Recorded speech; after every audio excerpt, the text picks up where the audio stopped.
hat, not even like an octopus on a hat. Right. All right, I am going to check to make sure that our stream is working correctly. We will go. All right, I think it is. Okay, yeah. If you see us, I'm going to trust you. So welcome, everyone, to our August Stitch and Bitch. My name is Diana. I am your host. My channel is Bookish Die, which you found if you're watching. And I will turn it. Oh, and I am currently making a new shawl that I started in Seattle using my Canadian yarn. Woo! Because I finished the one I was working on, which I need to block. Anyway, so I will turn it over to the rest of the panelists to introduce themselves. Bree, do you want to go first? Sure. I'm Bree. I have a channel called Bree Reads Books that I basically never update. I'm around on the internet by the same name. And today I am working on, well, I'm starting the straps for a little bralette camisole thing. Is that all I-cord? It is not I-cord. It is actually, I think, kind of worse than I-cord because it is all 5 stitches and I have to turn back and forth. Whereas if it were I-cord, I could just push and keep going and push and keep going. Oh, okay. I actually have to flip through this, so it's almost I-cord. I would just use one of those fancy crochet hook, like latch hook things. I have one of those downstairs, but like I said, it won't work for this. So yeah, I read science fiction and fantasy, and I'm around in general. Rhea? Okay, so hold on. Before we get started, there is an echo happening. At least I thought I heard something. I'm not hearing it. Can we ask the chat if they're hearing it? Yeah. I could be mishearing things. Papa? I'm not hearing it anymore, so I think I was mishearing. Sorry. Okay. Nobody's making noise, so. So I'm Rhea. My channel is The Bookfinch, where I host my portion of the Stitch and Bitches every like three times a year. Yes, that's how it goes. And I read fantasy. I read science fiction. Lately, I have been on a really depressing non-fiction kick because the world is burning, and when I see the world burning, I need to know all about the burning, apparently. And then I also read a lot of comics and webtoons of questionable quality. And I'm currently I am mending my bathrobe, which has a zipper that has basically started unraveling itself, so I am re-sewing it on. This is a really nice retro Marimekko textile. I think it's from the like 90s or something. We have our first kitty. Kitty! Leia! It is Leia. She's so adorable. She's looking so happy. Yeah. Hi, Leia.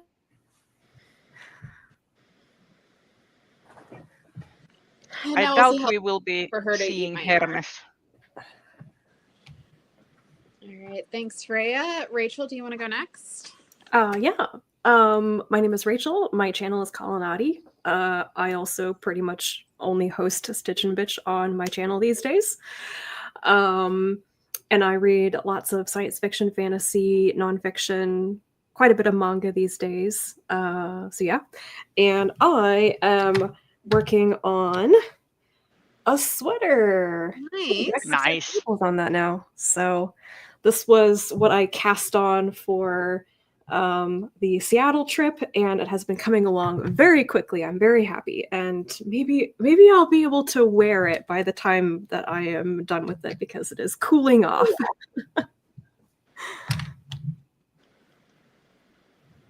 Kelsey? Very good. I'm Kelsey. My channel is The Fancy Hat Lady Reads. I have a new video up as of this weekend. And if you like this, try that video for some of this year's Hugo Award nominees. Mm-hmm. I read almost exclusively fantasy and science fiction, and I bought an embroidery kit. This is what it's going to look like. I bought this at Elliott Bay Book Company because I'm still in Seattle, so I'm not at home with all my other craft stuff. So I bought this specifically for this stream, so I would have something to craft. The brand is Hook, Line, and Tinker, and I've been looking at their website because they have a lot of very cute embroidery patterns. That is a great company name. It is mostly backstitch, which I'm not like a huge fan of the aesthetic of. So I am like passively aggressively doing all my backstitch really teeny tiny to try and make it look, you know, nice by my standards. But I love the overall design here. That's the heron. That is really cool. Have you tried whipped backstitch before? No, I'm very beginner and none of my kits have taught me how to do that yet. So whipped backstitch is just a backstitch, but then you kind of like weave your thread around and through up the stitches to make it look more solid. You might like that. Oh, wait. I wonder if this is actually going to make me do that later.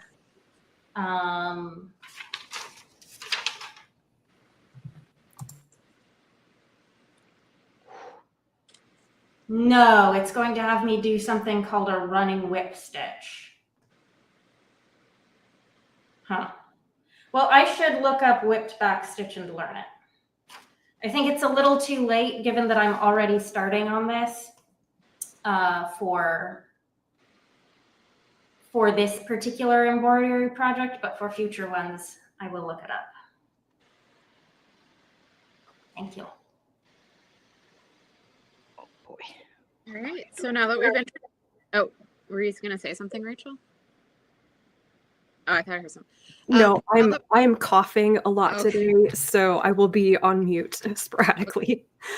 Well, now that we've introduced ourselves, do we want to talk about what we've been reading since our last live show? I can go first because I have not been reading a lot. I think doing Hugo's reading kind of broke my brain a little and put me in a slump in a pretty bad way. So all I've been like reading lately I've only read 2 things so far this month. Like, it's pretty dire. But what I've been reading recently has been nonfiction. So a little bit like Rhea. I don't want to change my date. I want to look at my books. Some stuff that I read really quickly. I can't remember if I talked about this. A Flower Traveled in My Blood. It's about the grandmothers of the Plaza de Mayo in Argentina. I don't think you talked about it. Okay.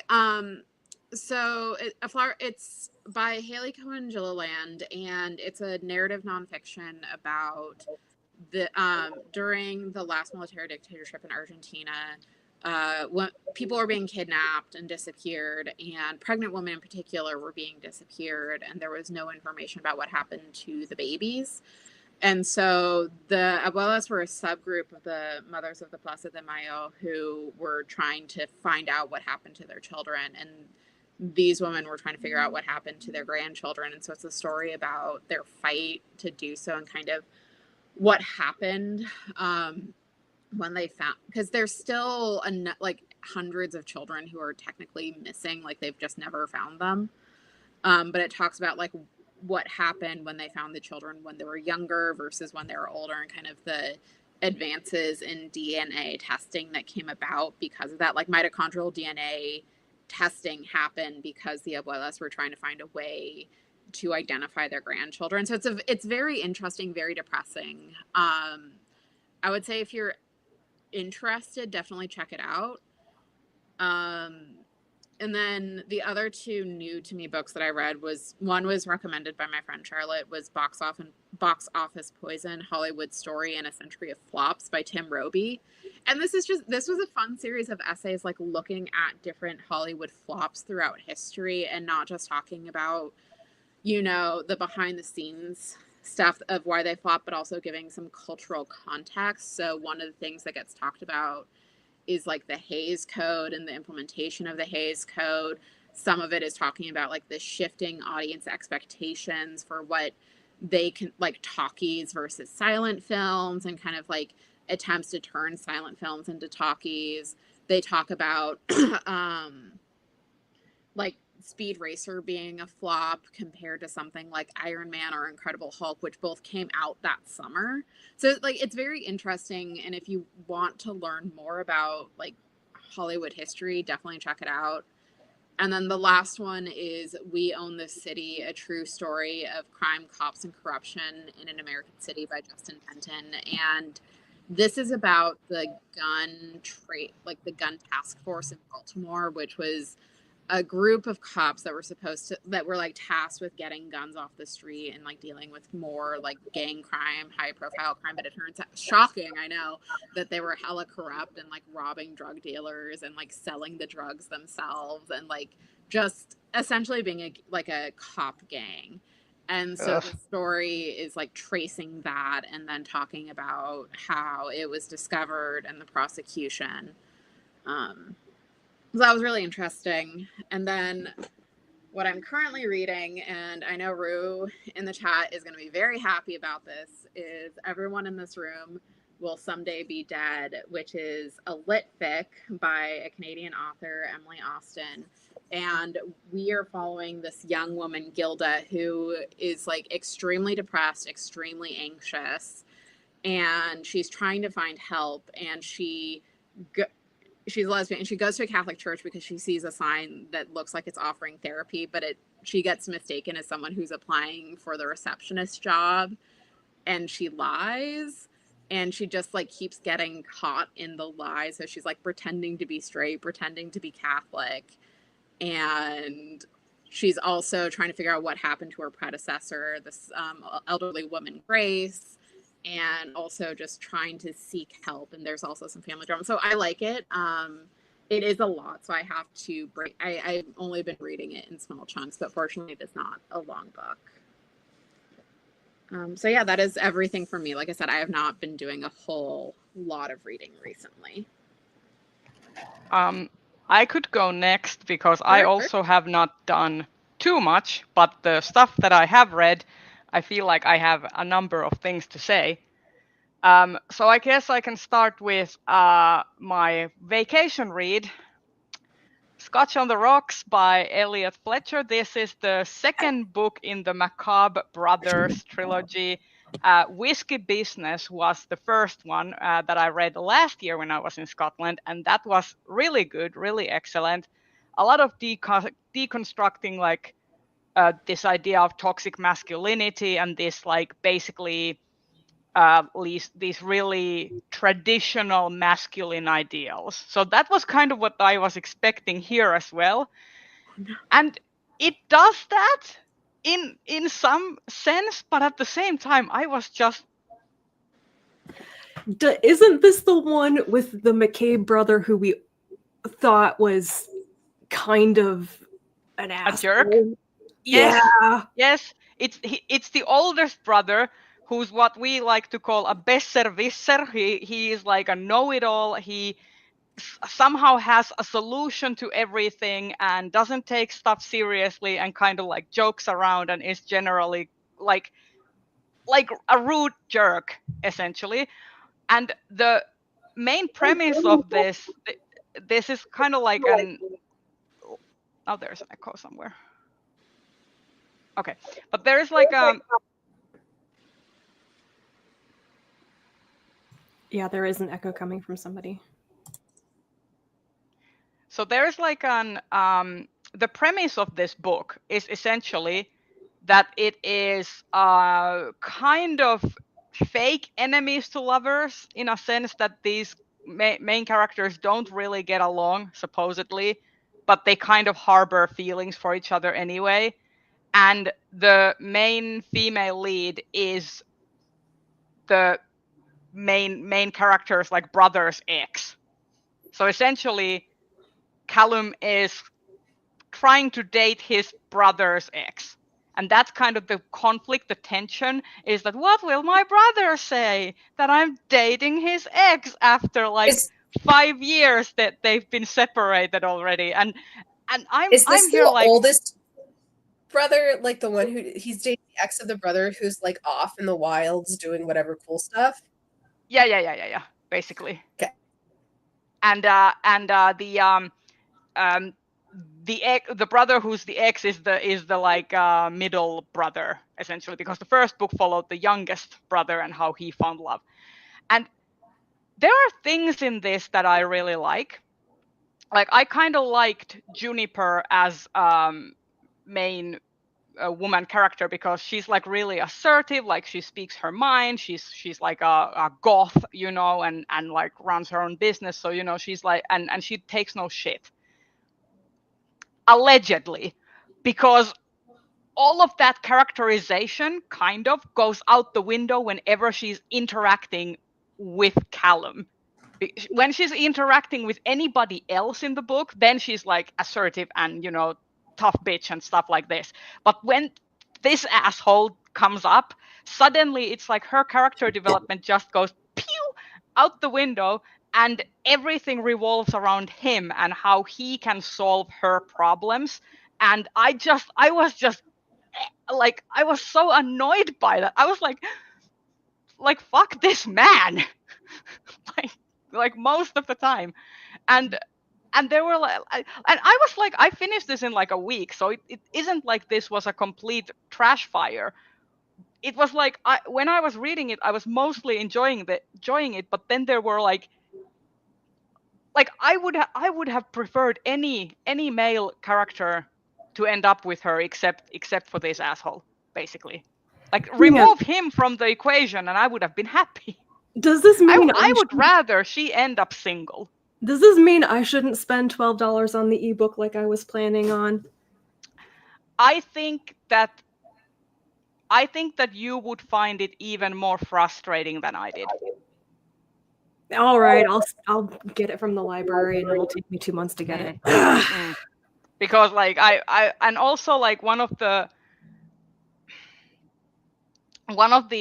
annoying things in this is that like I hate this kind of possessive behavior repulses me, and in fiction sometimes I can tolerate it better because I find it amusing, you know, because like fictional possessiveness is so over the top and stuff that I just sometimes find it more amusing than not.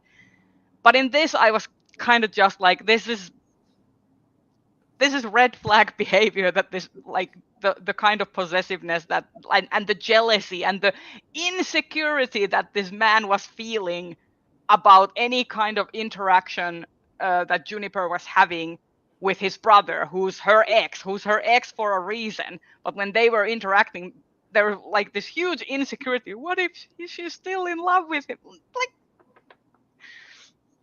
So what I'm hearing is we need to call the whole man disposal service. Yes. Wolf's here. We got the other one. And it's like really annoying because like I was just like, and this is not even the worst thing. This is not even the worst thing, because the other thing that I have been reading, which is the it's the fourth, The Wild and Wrangled by Lila Sage, which you may recall that I really liked the first 3 books and especially the 3rd book in that series. Oh my god, I can't with this 4th book. I like, first of all, the trope is that these the main couple has been in love with before, so it's basically that old salt, you know, that old flame trope of like getting back together with your first love kind of thing. So that already to me is kind of like not my favorite thing. But then the spicy scenes. Oh no. Oh dear. I will not go too deep into the graphic details. Let me just say that book is not a closed door romance. But pulling out is not a form of contraception, and I just want everyone to understand that. Oh, And that no. in the year of our Lord 2025, when someone says that in the page, the main female character says, "I don't want to get pregnant," that pulling out is not the way forward in the year of our Lord 2025. Like, I was basically like, Oh, wow. like the entire time when I was reading like those scenes. Like, I was just like, oh, this is I feel gross. I feel like I need an intervention. Like, that was ugh. I hate that. And also, like, I can't help but think, because I've seen kind of whisperings, like some articles that have been shared on Blue Sky. It's like there's been this push to discredit like hormonal birth control, like the pill. And now I'm just kind of wondering if the like this woman who's like, I don't want to get pregnant, who's clearly not on birth control. Well, in this situation, she also is on hormonal birth control, but basically this is kind of like from what I understand, except for the one book in this series, all of the other books are basically like, there's some aversion to condom use. Honestly, that's how it feels to me. In like some contemporary romances, like straight contemporary romances that I've read, where they just like don't talk about, or they'll just be like, "Oh, I'm clean." Yeah, that. It's kind of it's giving that. That's exactly what it's giving, and I'm like, no. You only get to say that. You only get to say that if you're carrying around your test results from last week with you. Like, sorry. Exactly. Like, and also I detest. Like, props to Lila Sage that she actually doesn't use the word clean ever. She uses terminology like clear or stuff like because I personally like really do not like when we are using things like clean and dirty when talking about like your STI status, because that like stigmatizes. So I'm actually really happy when romance authors use neutral and body neutral language. She also does stuff like using on-page references to people who menstruate and like pregnant people rather than pregnant women and stuff like that. So I like in that sense, like, it's not all bad. It's just like I got real bad icks from that particular too. Like, ugh, I mean, it's a very it feels very like 90s to me, actually. Right? Like this idea that like that would be sufficient in a romance novel instead of talking about contraception, right? It's very like, oops, the condom fell off, like, haha, we're shaking it off because we're all straight. Yeah. And I don't know. There's like gross. I also feel like in the current, like, not to get too into it, but in the current like political climate, I somehow kind of get an even bigger ick from the like the escapism isn't escape, like giving the level of escapism when when my mind immediately goes, okay, so this takes place in like Tennessee or something, or like in the Rockies, and I'm like thinking like, okay, so the options for this person if shit were to hit the fan would be what would they be? Like that's just how my mind works. But yeah, those were the ranty portions, and then I read "Fix the System, Not the Women" by Lauren Bates. Listen to it on audio, and basically not a lot of new information. It's essentially goes deep into like statistics and how women are treated in cases of street harassment, sexual assault, like workplace harassment, all of these kinds of things, and like how our how the legal system, how the social systems and culture perpetuate the idea that it's women who need to fix themselves rather than us, like, teaming together and fixing the laws and fixing the systems that force women to essentially guard themselves and put themselves out of public life, or like reduce the amount that they are in public life because of like harassment. It talks about like women who go into politics and how many people leave politics because of harassment and such. Really good book. Would recommend. I also think it would be good if like men would read it, because it's like it really shows like numbers wise, and it's mostly deals with UK situation because that's where Bates is from, but it also like goes over like statistics from other places in Europe, like Sweden, South America, all of this kind of stuff. So it kind of like showcases that, okay, this is like I'm focusing on UK statistics, but this is a global issue that is happening. So yeah, that is mostly what I have been reading. Nice. Yeah, I've heard the like the name Laura. It's Laura Bates, correct? Yeah.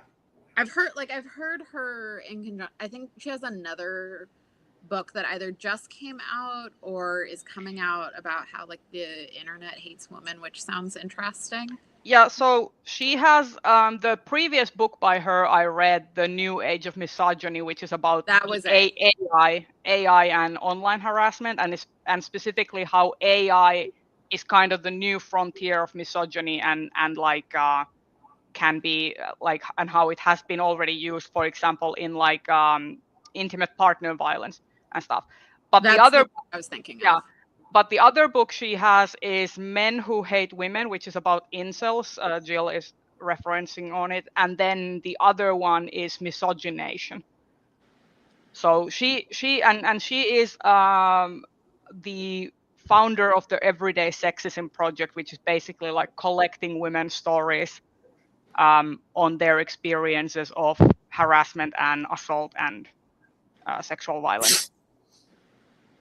So would recommend her books, and she narrates her own audiobooks, and it's really nice. good. I think the problem is that some of her audiobooks are not yet available in the US, if I recall correctly. Possibly. Because I remember I went to look. Sorry, go ahead. Yeah, no, I was finished. Oh, I was just saying, I remember she's been recommended to me before, and I went to look, and at the time, at the very least, I don't think the audiobook was available in the US yet. I guess I can go next. Yeah. So I have finished Buffalo Hunter by Stephen Graham Jones, who I really love his work. This is far from the first thing of his I've read. And I think this one was one of the more interesting stories that he's done because it takes place over 3 generations of folks who are like interacting essentially with, I don't want to say a vampire, but like a vampire from the res. And then I also finished Warbreaker by Brandon Sanderson, which I only had like the last teeny tiny bit. Yeah, the smiles and smirks. And then I just started this new Silvia Moreno Garcia, which I'm really excited for. I'm not very far in yet, but I love Silvia Moreno Garcia. Everything she writes is like an auto-buy for me. There's very few authors who are auto-buys for me, and she's on that list. So I'm really excited to dig a little deeper into what's going on in that world. Is that The Bewitching? Yes. I just got it from the library, so. Oh, cool. I pre-ordered it, but I didn't bring it with me to Seattle, so it's waiting for me when I get home. Yeah, it's on my TBR for next month's Magical Readathon. Which is a good pick for the Magical Readathon. I'm really looking forward to getting a little farther into it. It's set in like a college, basically, and so far, I mean, I'm only like maybe an hour into the audiobook. I'm really liking it. But that doesn't surprise me at all, and we'll see how it goes. Silvia Moreno Garcia is somebody who I really like because they always do something a little bit different with every story, I feel like. Yeah, they're really genre bendy as well. Like they've done everything from detective noir and kind of 80s like grunge synth wavy urban fantasy to like historical fiction, all of that stuff. Magical realism. Yep. a lot of magical realism elements in general with Sylvia Moreno Garcia, but I think that she really does a phenomenal job with them, so I always really like it. Yeah, I really appreciate that she's always trying something different, and that I never know, like she never, at least for me, seems to do the same thing twice. And so I really like the variety that I get from her as an author. Yeah, and at the same time, like I don't want to say that like there's not anything common throughout the stories, right? Like Mexico City in like the 30s to 80s is kind of where she loves to play. But I think she does a really great job of making that feel very vibrant and like alive. And it's a different setting if you're somebody who's used to like a lot more US based fantasy. Absolutely. That's one of the things that I've really, really enjoyed about her books is the settings in Mexico. I have fixed the zipper. Yeah. Ooh, good work. So now I will focus on the pitching. I did also just get in the mail a book. It's a textbook. It's called Chicano. I used to, just for context, I have my master's in social sciences broadly and had done some research into like liberation movements. Mm-hmm. And I'm not as familiar with the Chicano movement, but it feels so pertinent right now that I wanted to go back and freshen up my history there. So who's the author? I'd have to look. It's downstairs. It is. Hold on, let me pull it up. Because I'm wondering if, because my thought that used to teach Chicano studies, so I'm wondering if he knows them. Oh yeah, it's Francisco Rosales. Okay, I don't know the name off the top of my head, but I can ask my grandpa and see if he knows. Because yeah, he was one of the people who I think he started or helped start the department at UC Santa Cruz. Oh, real cool. Yeah, he was surveilled by the FBI. Nice. Back when he was a PhD student. Yeah, when I've read about the movement before, it centered a lot around La Raza and kind of the push basically for identifying Chicano as an identity. And so I'm interested in getting more caught up and then seeing what's being done with it. It feels especially, I keep going back to Rodney King and kind of the Chicano influences on the riots. And like I said, it just feels so pertinent right now that I can't help but want to go back and read more. Yeah. Yeah, let me know what you think of the book and I might check it out because I think I can get access to it from work. For sure. I'm going to be looking up that book from about the abuelas in Argentina too, because I think you'd mentioned them maybe last time, or that you were going to start the book, and I put it down then and hadn't followed through.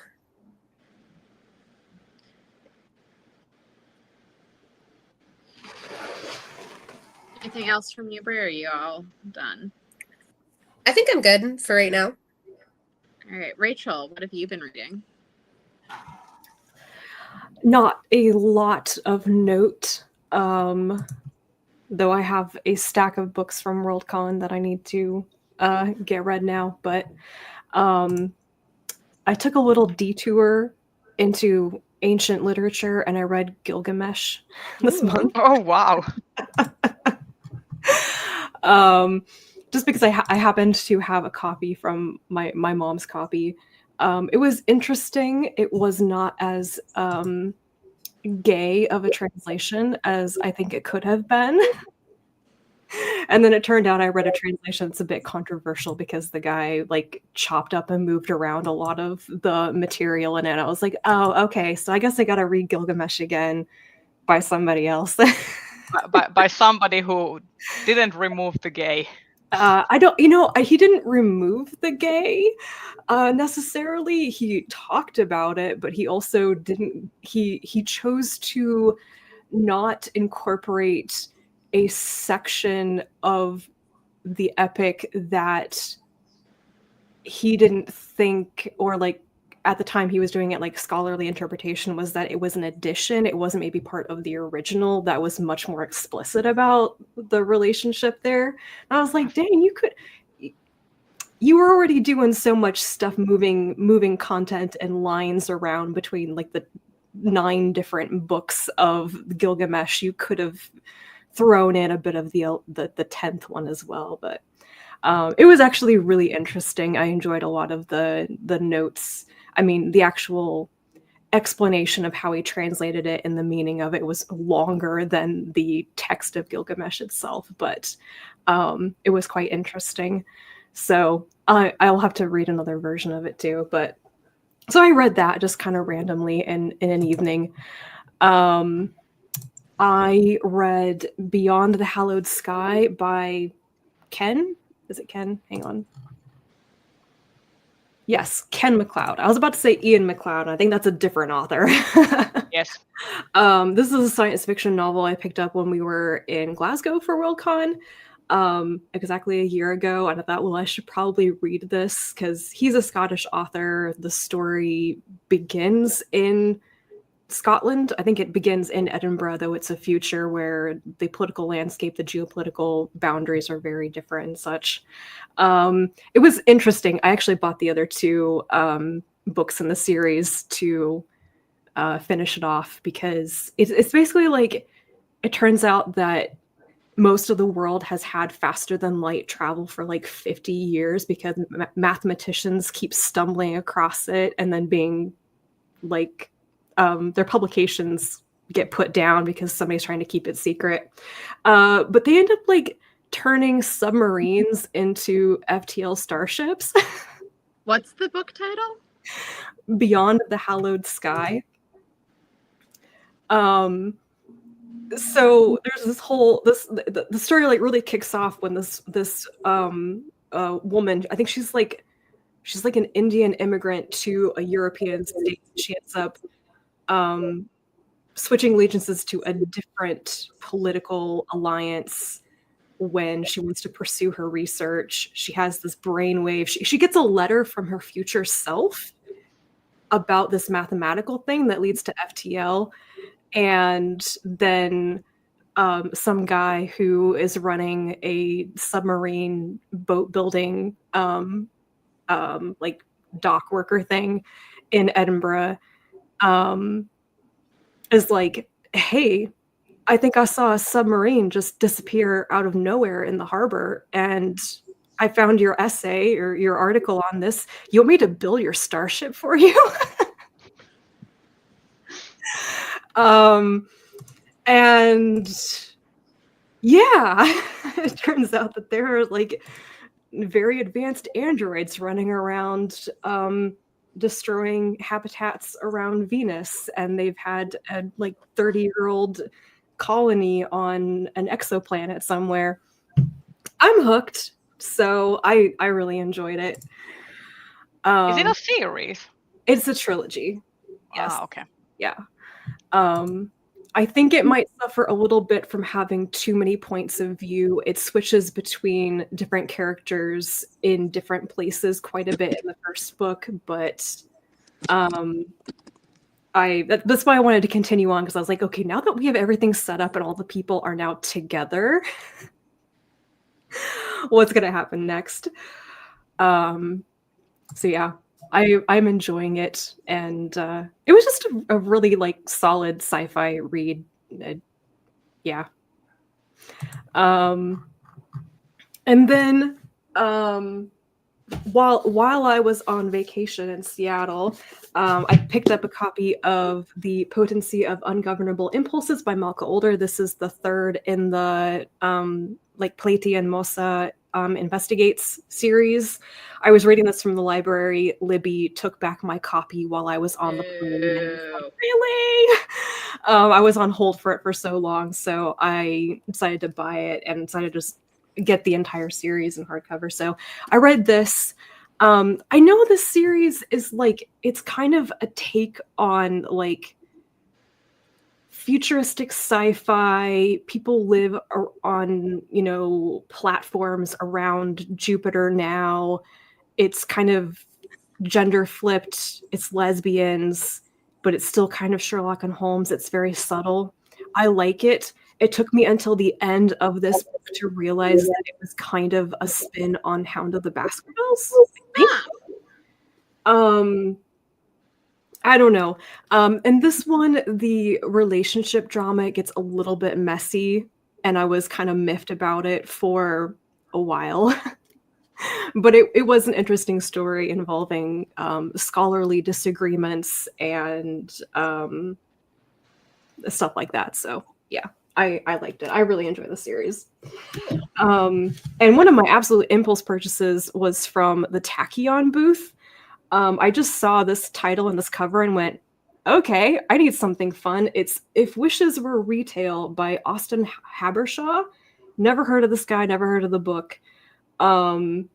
This was a hoot.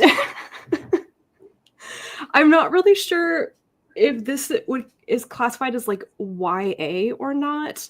The main character is a teenage girl, but the story and its commentary is more adult, I guess. So, but basically the genie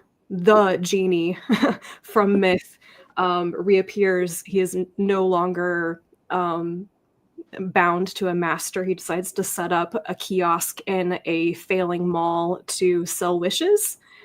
And this teenage girl really needs a job because she wants to escape her crazy family, her kind of MAGA dad.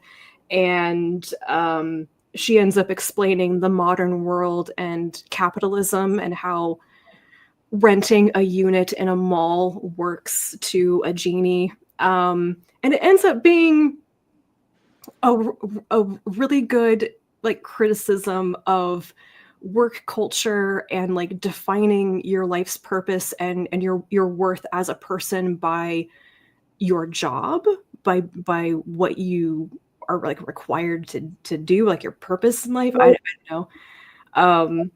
So yeah, I thought it had a good point. It was very funny in instances, and for an impulse purchase, it worked out really well. Would recommend. So that is what I read recently. That sounds somehow the premise reminds me of Nino Cipri's the fake IKEA parallel universe travel, where that also is a commentary on capitalism, specifically from this kind of minimum wage worker perspective. This one is, I think, is a little bit more obviously slapstick about it. The humor is more obvious, but yeah. Yep. So that sounds interesting. Kelsey, have you talked? Yeah, hold on just a minute. I've got my embroidery thread in a knot, and I'm working on untangling it. I like your octopus. Thank you. Rachel gave it to me. I have also read very, very little. It's all the traveling. All the traveling, yeah. I think when we last had a live stream, I was reading These Burning Stars, but I hadn't finished it yet. I did finish that book. I thought it had a lot of things going for it. I want to read the sequel. That was something that I read for the Astounding Award. If we want to like do a bit of a bridge into like Hugo Awards results, I was looking at the voting stats that we got.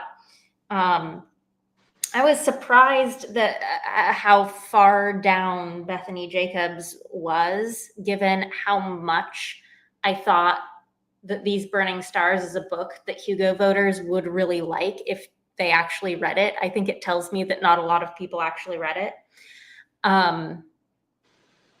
It has, all of the politics, intrigue, action, space opera, rebellion, twists and turns and plot surprises,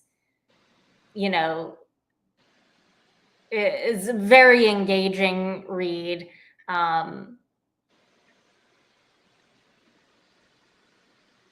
Some incredibly messed up characters. Yeah, I read that one, and Essek in particular is like supremely fucked up, but in a very interesting, like, she's a character who it's like I would never want to meet her in real life, but like on page, she's just this fascinating figure.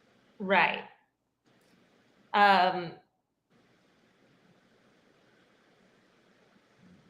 There's very little I feel I can say about Essek in particular without spoilers.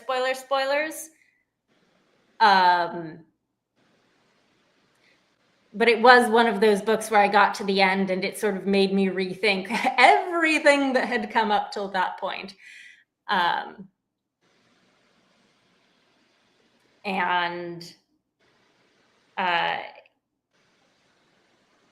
Yeah, it again, surprised at how low that was on the astounding list when we got those voting stats. And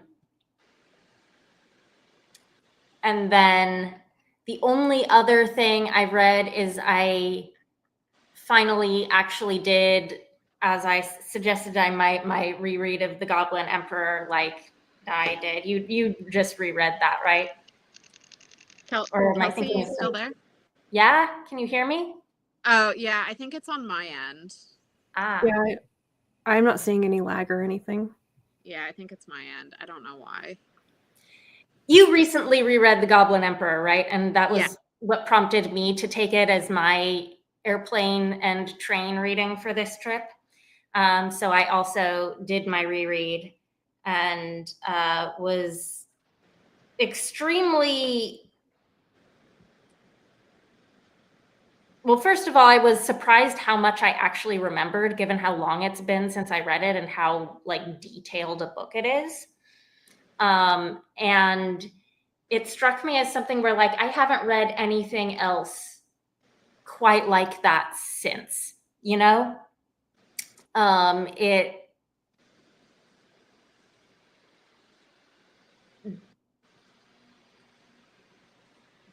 Sorry, it's 3 hours earlier for me than I'm used to having these streams because I'm on the West Coast. But you've been on the West Coast for several weeks, Kelsey. Right, that's the point. It's 3 hours earlier because I'm now having the stream at 11 o'clock instead of 2 p.m. because I'm used to having this stream at 2 p.m. And when do you usually wake up? It depends. I was awake plenty early today, actually, but it still feels very much like morning brain in a way that I'm not used to because I'm used to Stitch and Bitch being an afternoon thing. If it's any consolation, I have been basically, ever since I managed to scrape myself out of bed, I have been fighting to stay awake. Anyways, I don't know how much needs to be said about the Goblin Emperor reread, but it's the only other thing I got to talk about. I should reread Goblin Emperor. It's good. I reread it because I'm pretty sure that world is going to be eligible for Best Series Hugo, so I figured to save myself from the situation I was in this year. Oh yeah, I have not even read any of the sequels. I have not read any of the sequels to Goblin Emperor, like the whole series. I read Herb of Kairado, but I haven't read the trilogy yet, so I'm in an odd place with that. And to be clear, it's the Tombs of something, isn't it? I can't remember. Yeah, it's not really like sequel. It's just set after the events of and during the reign of. Yeah, I figure if both Bujold and T. Kingfisher can be eligible with kind of the wider world their series are in, Bujold with the World of the Five Gods, and T. Kingfisher with the World of the White Rat, then in all likelihood, Catherine Addison's world will be eligible, because I think between the novel, the sequel series, and the Orb of Caicedo, that I think there's enough words, but don't take me I would think so, especially given that the newest one is probably the longest of the novels so far. So, yeah. Before we move on, can I show you all something that I finally got to doing today after 3 years of having this frame sit on my like bed stand? Absolutely.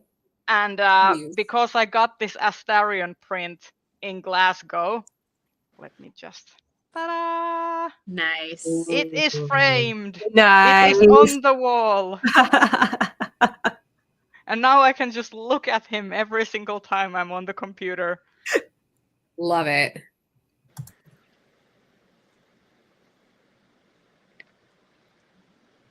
Yeah, so we can talk about what we've been watching. I do want to just mention briefly what I'm currently reading. Oh yeah, go ahead.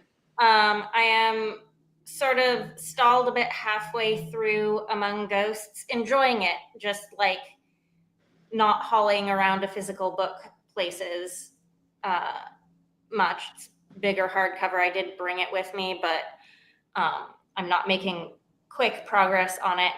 And then since The Tainted Cup won Best Novel, I've started reading it. I'm a third of the way through. And it's fun, but like in a normal year, there's nothing about it that would have screamed Hugo Award Best Novel to me. Just feel like maybe this wasn't a normal year. Yeah. I will say that, do we want to talk about a little bit about the Hugo Awards? Yeah, I think now before we talk about the media. Yeah, because we can do that if you want. Because I at least am very happy because I haven't, well, while all of you were in Seattle and some of you were enjoying Worldcon, I was happily frolicking around Scotland. So I have been out of the loop when it comes to the Hugo stuff. So I only today went and looked at who had actually won anything. And I was very happily frolicking. Yes. I was actually very happily surprised that so many Indigenous authors won. That awards. Was one of the nice things. I will say I didn't attend Worldcon. I did go to Concurrent, which was the one day, like kind of fringe convention that was held literally across the street. It was organized by Mia Sai, and her and the other organizers did a fantastic job. I attended 3 of the 5 panels, and they were all excellent. I really appreciated that Concurrent mandated masks, and they had masks available if folks needed them. So I really liked that aspect of kind of community care, especially since it sounds like there was a COVID outbreak at Worldcon. I haven't heard much about it, but I thought I was a bit surprised how many people I saw masking. Not nearly as many as at like prior Worldcons, but I was like, there were definitely people who were serious about it. There were about 4 or 5 posts already on the Seattle Facebook page about people who tested positive. Because I feel like in Glasgow, I think people were quite serious. Like a lot of people were quite serious about masking, and obviously in Chicago, people were quite serious because that was still so close to the kind of height of the pandemic and the kind of safety measures. But yeah, like I'm one of those people who still masks at airports and masks on planes and like indoors for like a lot of the time. So I was like, I have been very I would not have been surprised if there was a larger, like it's a big event. Like in big events, these kind of outbreaks, like you have the the whole concept of Conplague is there for a reason. Like, Mhm.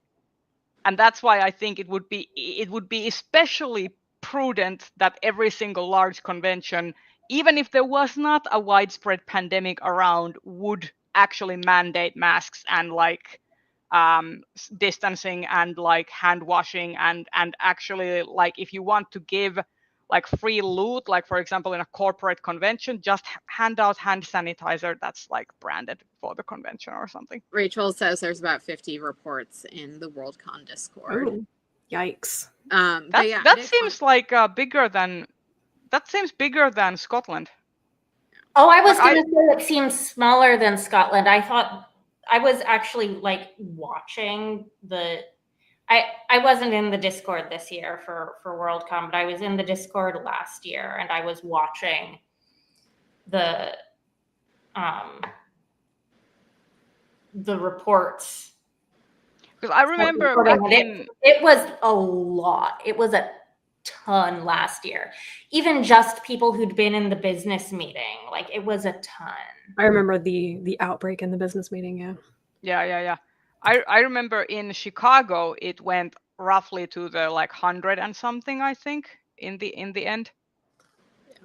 If there are only 50 this year, if that's anywhere near accurate, that's actually, I feel like that's not bad given the size of the convention. I don't know what attendance was, but it felt big. My assumption would be that it is not just 50 and that it's just 50 reports and that it is in fact much, much higher. Yeah, I would assume it was much higher than that as well. Yeah, I would assume that people who report are the minority, because I would assume that not all of the people who got sick will report, and not all of the people who got sick will test to see if it's COVID. They will just assume that it's Concrod and just raw dog it and hope for the best. Yeah. To be clear, I have been one of those people and I regret it. But anyway, Concurrent was excellent. They had the panels that I saw. One was BIPOC author Silo, which was really good. The next one I also really liked was about like liminal spaces in science fiction, which had some really interesting discussions about like why science fiction and fantasy like works with these liminal spaces and like kind of the in-between spots. And then the last one was my favorite, and that was talking about Sinners, and that discussion was really good. LD Lewis was the moderator, and it was just this really great discussion about the movie, about the music, about the role of Christianity in the movie. So I really loved Concurrent. I'm glad that I went and that MSI had organized it. And again, just kudos to her and the volunteers that helped out with that. I had a really great time. I mean, anything to do with Sinners, I would be like, hell yeah.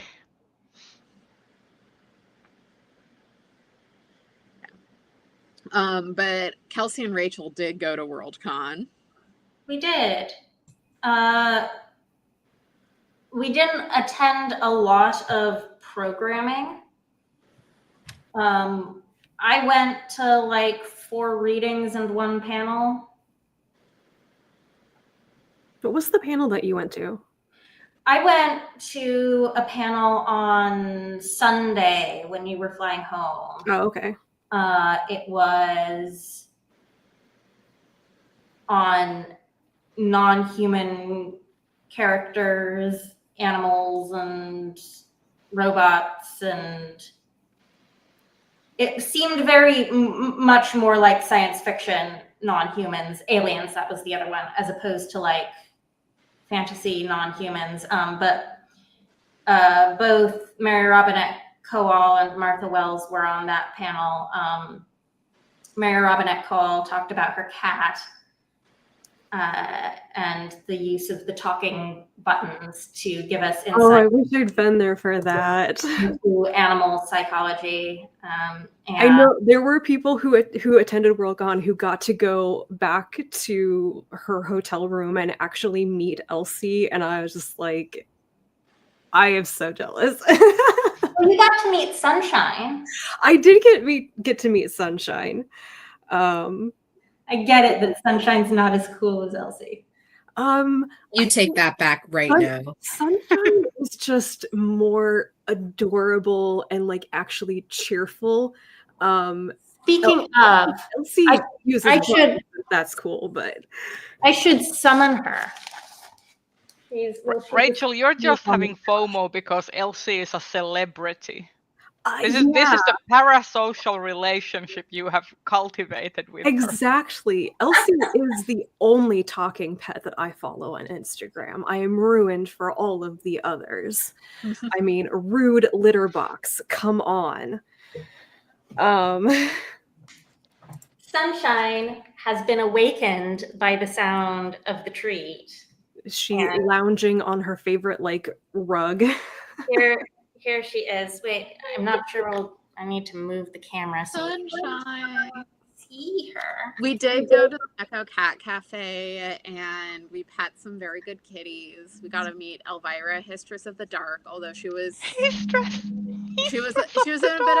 being a bit of a sook and just kind of hung out in her paper bag. But she's staying there the whole time. She didn't seem to mind being pet though. Like everybody was she didn't mind it. She just sticking their hand into the void, being like something in there. Ah, yes. But there was like that cat. Scene in Dune. What's in the box? There was a cat named Big Tuna. And oh my god! But Histress of the Dark. I can't. Big Tuna was enormous. I would And hope my cat asleep, was like really so good. soundly asleep. The only options for a cat named Big Tuna are incredibly large or incredibly tiny. He was very large. In charge. Much more. No, he was sleeping. He was in a basket and then he like flowed out of the basket. It was just in and out of the basket and nothing else. And he was a little bit more colored like Tuna too. He was very. Here's Rosie. Yeah. But the best cat name though, like Jill is saying, I think Elvira, Histress of the Dark, was the best, or Big Tuna. But I'm sorry, Crouton. Oh yeah. Crouton was the best, and she was so pretty. She's like a dilute tortie. Loved her so much. There was also Rachel, you're not there was also alone, a cat right? literally called the Void. Yeah. Rachel, I am. You are okay. I was gonna say, because what's it gonna take for us to get you on the cat train? So I am allergic to cats. I wore a mask in the room with all of the cats, and they had air filters and stuff. So I could not live with a cat, unfortunately. But you did spend 1 week with Hermes. I did. I was surprised that I did so well with Hermes. I mean, there are cats that are lower allergen, like Siberians.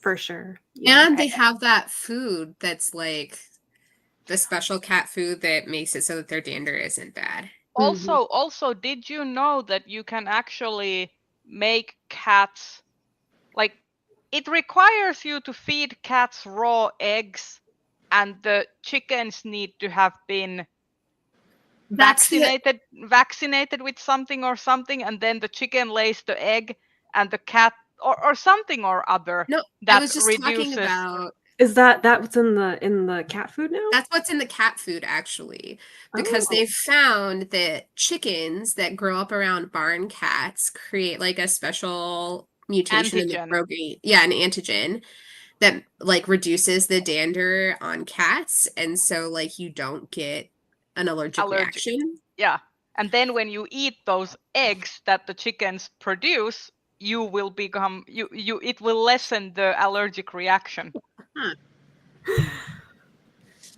Anyway, we're gonna get you on the cat train eventually. Science! Science will get you on the cat train. Exactly, and then you can get a crouton. We'll see. Or a big I tuna. still have the dog, and I have to get through the geriatric years with the dog, and then we'll That's decide. a no if I ever heard one. That's a mom maybe. A Yeah. mom. So Rachel, were you at the panel? I don't think you were, but you weren't at the panel where someone was like, Sanderson, why don't you finish A Song of Ice and Fire? No, I just Martin, saw it Martin, going yeah. up on Blue Sky. Yeah, I will say that even if it's a running, like, as someone who has been emotionally invested in that series for a long while, there are things that you can, like, be frustrated and joke about within like friend groups and stuff, that would be nice if that series got finished and stuff. It's a completely different thing to go up to the author and tell them that you're gonna die, please finish the damn book. That's like next level rude. That's Like, I'm insane. like that's like, why? Not only is it rude, but also you're asking Sanderson to finish this like notoriously kind of sexy novel. Like, Yeah, it's like, do I you mean, it's really like want a grim Mormon dark. finishing Sanderson this doesn't write. series? no, they're. Yeah, my theory is he actually is making progress, but he's setting it up so they will only come out after he dies. I don't think he's ever gonna finish it. I think he has moved I on. have made and- peace with the fact that likely we're never gonna see the series finished, and that is fine if that is how he wants to, like, because he has said that he doesn't want anyone else to finish the works. That he has been on record saying that he doesn't want to have a Robert Jordan situation where someone finishes the work. And he has always had he has always been very possessive of his own writing. That's why he's so anti-fan fiction as well. Make of that what you will. But I'm just thinking, like, that is such a rude statement to make. And from what I hear, like, at least on social media, people were booing the person who, It like, did not go down well in person. It did not go down well. Because I'm not surprised it wouldn't go down well. It's interesting because in the same comment, the person was kind of not only like dictating that you need to do this because I am entitled to your work, but also kind of wishing death on this person. It's like a double-edged like insult. It's absolutely It's just weird. really like, were you raised in a barn behavior? Yeah. I think people who are raised in barns are like come out very well adjusted in comparison. I mean, you'd be around animals, and that would probably be better for you. So, yeah. Fun fact: I was raised on a farm, and in a very rural part of Finland. And back when we didn't have like much of childcare available, my mom just put me in one of the little baby cow pens while she went around and fed the cattle. So I was just sitting there with the baby cows. And see how it turned out? Exactly. You would never be the kind of person who go up and wish death upon an author and ask somebody else to finish their work. Exactly. Like speaking as a person who was half raised in a barn.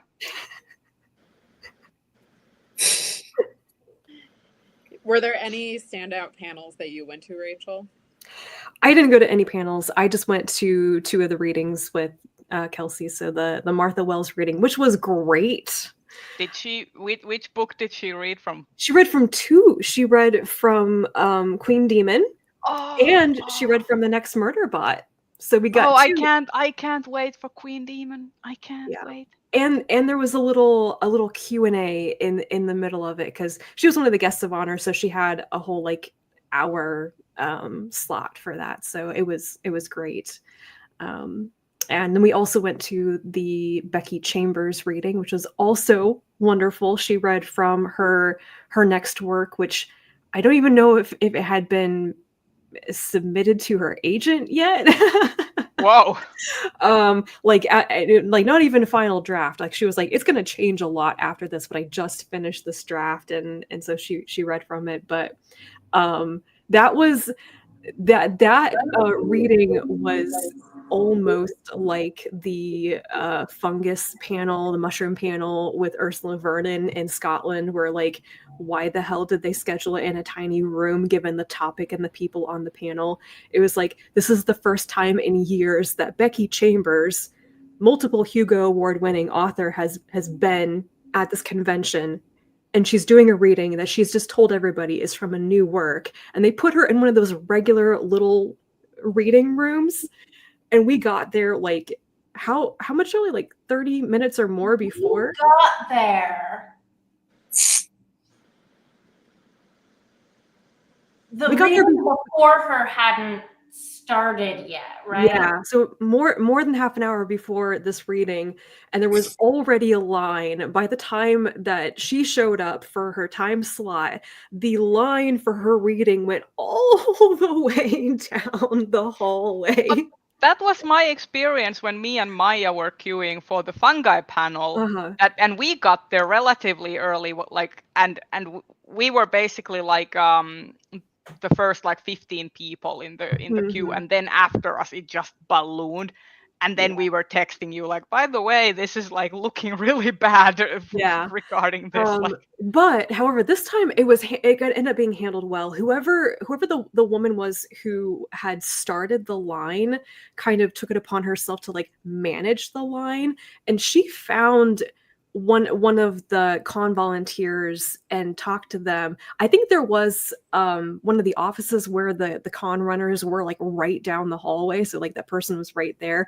They came and were like looking at the line with big eyes and running around, and they like right on the dot moved us all to one of the big open lounge areas, so everybody got to be there. The only issue was there wasn't a microphone set up, so she had to project, but everybody got to attend. It worked out really well. So one of the really good things about the new convention center is there were so many like open lounge spaces like that, so they had the alternative. They didn't have to find a booked room or something to try to arrange the schedule. So I do want to say, like, 5 out of 5 stars for the new convention center. It was a great building, really well set up for an event like this. Also, shout out to the line lady. Yes. Yeah. I do wonder if like them put like, because I feel like when programming came out, there was definitely stuff like it was like the strong female. It was like the one. It's like, do we like? There's too many lesbians. Yeah. Why do people keep making me read about lesbians? Yeah, and so like that, and putting Becky Chambers in like a small room, just I don't know. For me, it feels like programming just like was not. I think there are always going to be mistakes like that, especially multiple people working on a program and just maybe not realizing the size of rooms, or that person doesn't know that particular author or something. I also want to say broadly about the program. I know like I wasn't planning on being there on all the days, so I didn't even like really look at the panels on certain days, but on the days where I looked at the programming, it was not the most thrilling lineup. Is that safe to say? Yeah. Of panels. So like just in terms of range of subject matter, did not seem that broad. Certainly very little if anything, that was relevant to like reviewers or I've heard that. Yeah. I don't know. Part of this, I actually, because I am from Seattle and I liked the idea of a Seattle Worldcon, I came like this close to applying to be on programming. I got the form open. I started filling it out. I got to the point where it was like, check all the boxes for things that are like within your area of expertise. And there was absolutely nothing for I'm a reviewer or content creator of any sort. And and that was kind of where I turned away and said, well, it doesn't seem like they're looking for me. Because I'm not in publishing, I'm not an author, I'm not a bookseller or a librarian. Like, those were the options. And I wonder how many people like me might have been turned away from even applying to being on programming because of that. And if they just didn't have the people to put on panels like that because they weren't there. Yeah, and then there was the AI controversy of how they like filtered the program applicants. Right. And if I had been on programming when that had happened, I would have dropped out. But like, even back in the earlier stages of things, I don't know if the way they were soliciting panelists was as broad ranging as I would have liked. I've never applied to be like a panelist, but I've always thought that in past years they've been like, you can just apply and you can suggest your own topics. Like, you don't have to put yourself into. Yeah, there was like a place where you could put comments, but like, I would have been leaving all of the boxes for my areas of expertise blank. Yeah. And then been trying to write in the comments box why I thought I had something to say. Yeah, Renee just pointed out that LACon is currently soliciting programming brainstorming volunteers right now. Ooh. So that might be an opportunity to try and get some more like reviewer focused. Wasn't there some controversy with LACon? Yeah, so their iconography was a little bit lacking. Yeah, so what happened with LACon is some of the icons and the language that they were using, particularly around the navigation menu, were very much like calling to mind Manifest Destiny and Wayward Expansion. And there were things like calling like the news the telegraph, the use of the wagon wheel. And for me, the particularly egregious one was the use of a mission icon. And so for folks who were not California history pilled in grade 4, the missions are kind of this statewide symbol, but they have this very dark and controversial past. So when Spain was colonizing California, and also like large parts of the Southwest, they would establish missions. And these were churches, but they were also ranches, they were colonial outposts, and these were central to the genocide of indigenous communities in that area. And so they would basically round up and enslave indigenous nations. And it's a very dark history, and it's something that is very whitewashed when it's incredibly taught. And so it's like, very common. Yes. I didn't realize there was an icon that resembled the mission. Oh man. But not only is that history whitewashed, because like as a non-American, I can tell you that the whole idea of the Western movie and the kind of frontiership and stuff is like heavily almost like ionized in a way how it has been sold outside of America. Like that's part of kind of the American dream that was kind of like propagandized outside of the United States, of like basically the empty land that you could just go and conquer. You had the whole like Dances with Wolves and all of that kind of like movies coming up in the 90s and early 2000s that were like heavily influenced even my childhood before I like started actually learning about the history. And then you also have the whole like the concept of the noble savage and stuff like coming out of those like movies as well.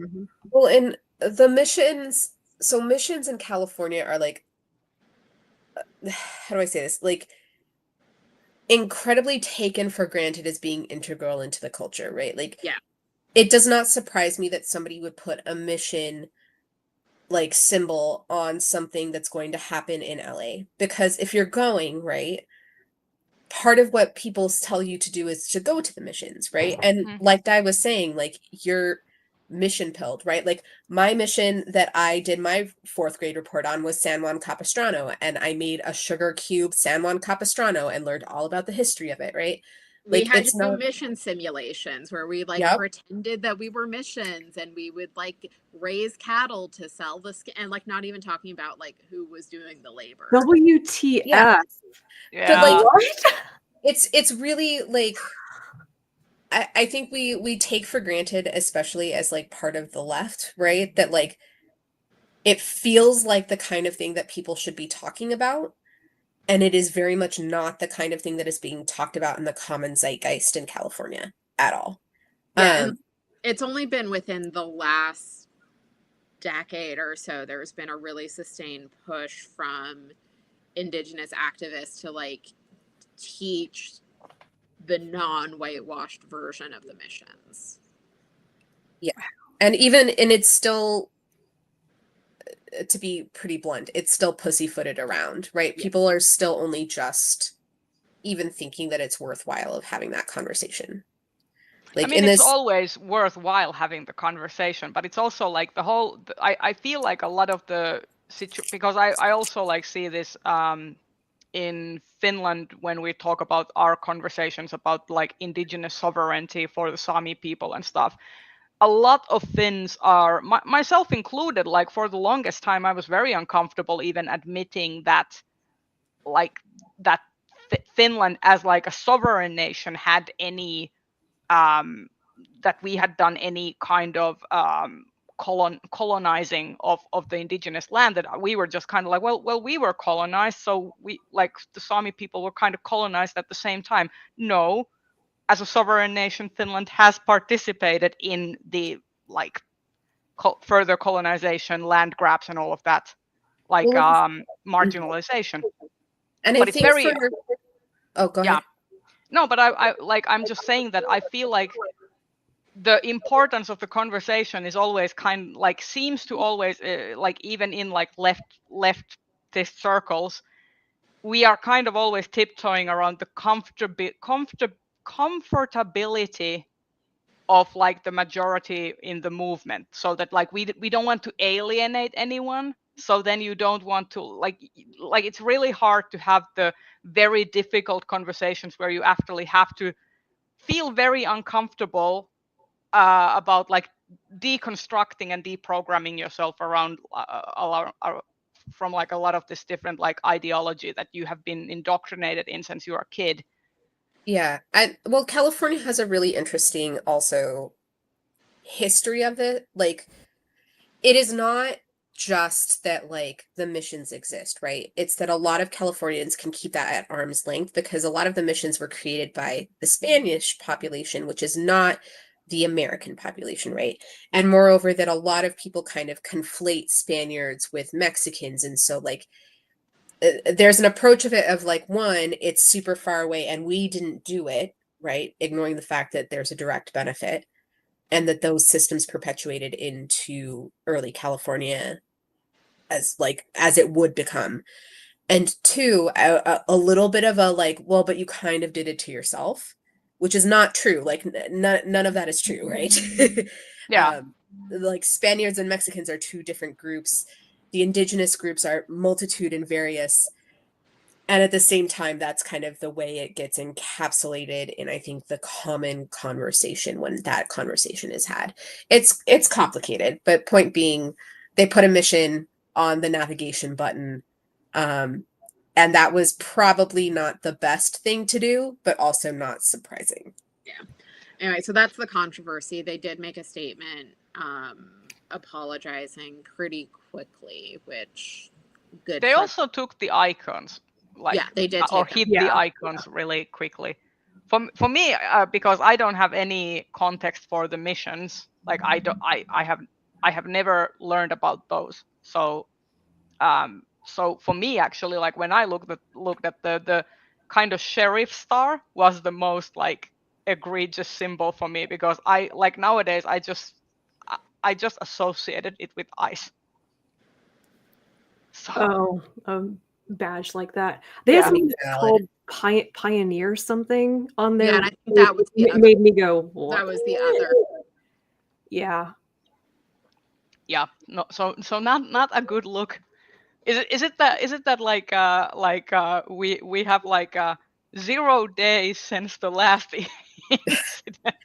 I mean, I Yeah. will say to their credit that it was a pretty fast response to that. Yeah. Yeah, and it wasn't like, I think compare how LA Worldcon responded with how Seattle Worldcon responded. It's very different. Yeah, speaking of Seattle Worldcon, there was also the Hugos that happened on Saturday, so a little over a week ago, and the ceremony was something. This is going to be my statement on the ceremony, having been in the audience. I only want to say good things, but I have to say this. I get secondhand embarrassment really easily, especially in person.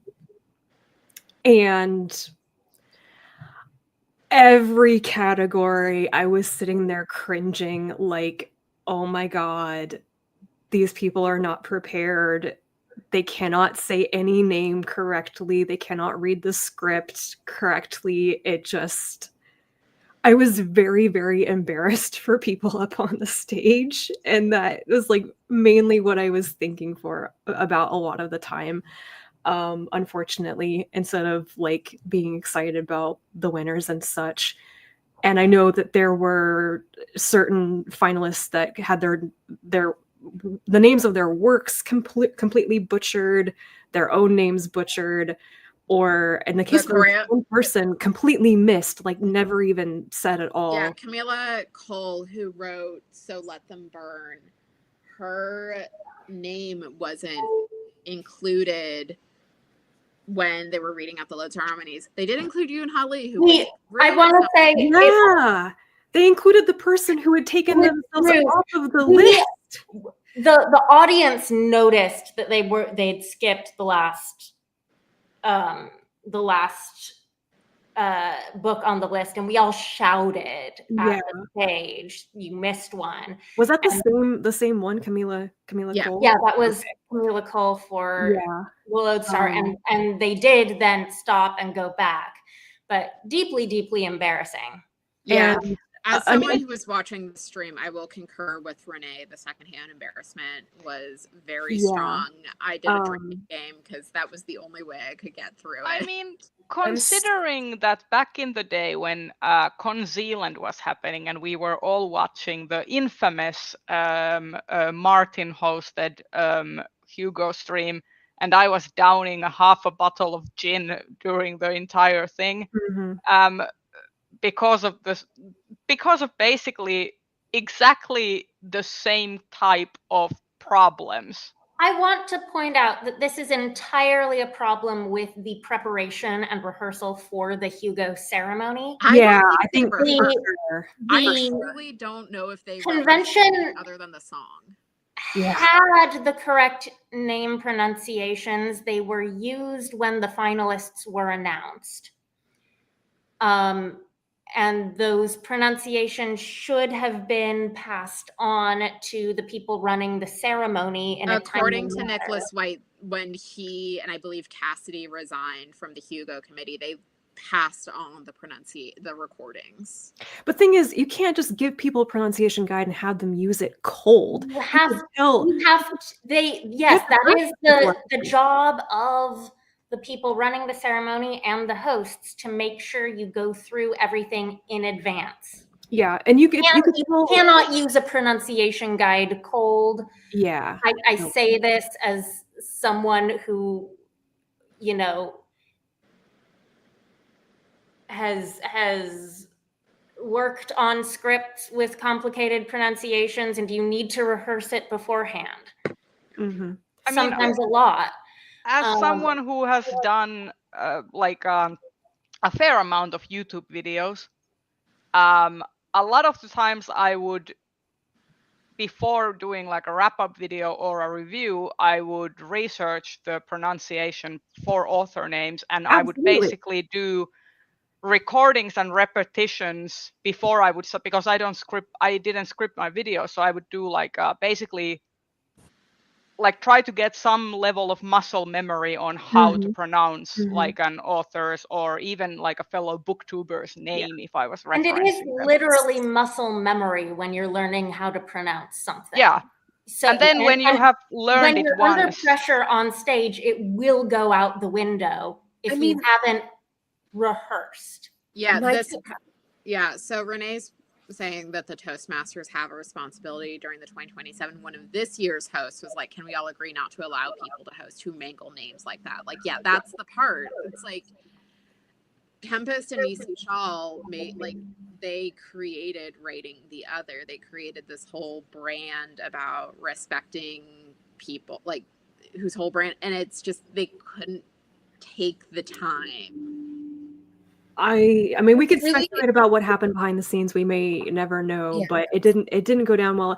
And I think one of the things that really struck me was, I mean, obviously people talking about the need for diversity and the inclusion of people was a theme at this year's Worldcon, given the state of the US at this time. But I was like, how you cannot say we want to have diverse people, diverse backgrounds, diverse stories, and then not get their names correct. It is a basic level of respect to the people. Also, it just feels like, you know, the audience is full of Hugo voters who are fans of these creators, who nominated them, who voted for them, who know how their names are pronounced. Yeah.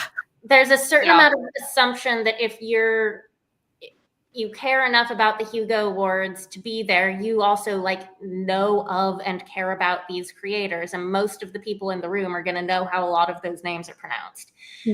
And will know if you get it wrong.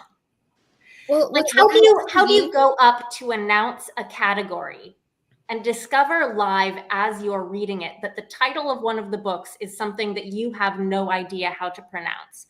Well, don't you know in advance what the books in the freaking category that you're going to announce are? Well, and then like Shauna McGuire was like, you know, I was supposed to do novella, but instead they told me I'm doing novelette, which it's like, what is going on?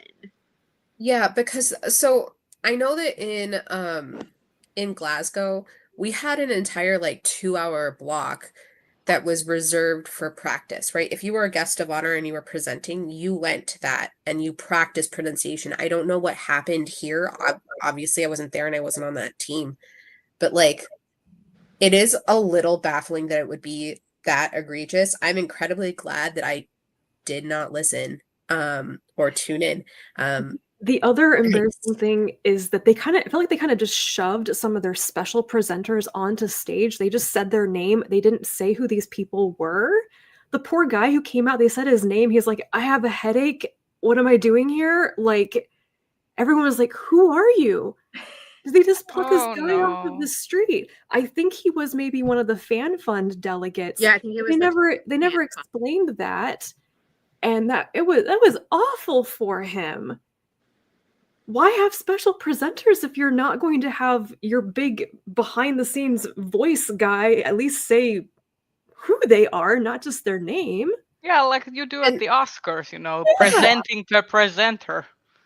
Yeah. Well, and Rachel has a great point here in the comments, which I think Dai might have brought up, but like, these are your colleagues.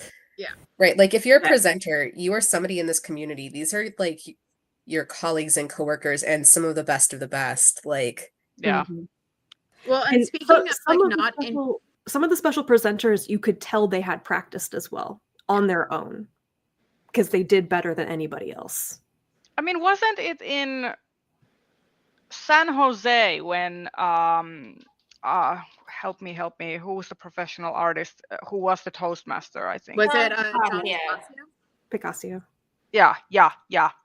And he had basically gone around the convention with the list of names and just like while he was like moving from panel to panel, he would. I forgot about that. Yeah, he was like practicing. Like that's what I was not in San Jose, but that's what I heard from other people in reference to when then the Concealand stuff that people were commenting and like how much of a shit show Concealand was, and that was referenced. And I think Picasso also brought it up like himself that like it's like it's about respect for the people who you are celebrating as well, that you need to do the work. Well, and speaking of like introductions, like even on the stream, there was no like placard saying who these people were. Like I got asked by the group that I was watching with, like, who are these presenters? And like I knew who they were because like I had seen the announcement. I like knew who Tempest and Nisi Shaw were, but like if I hadn't, I would have been shit out of luck.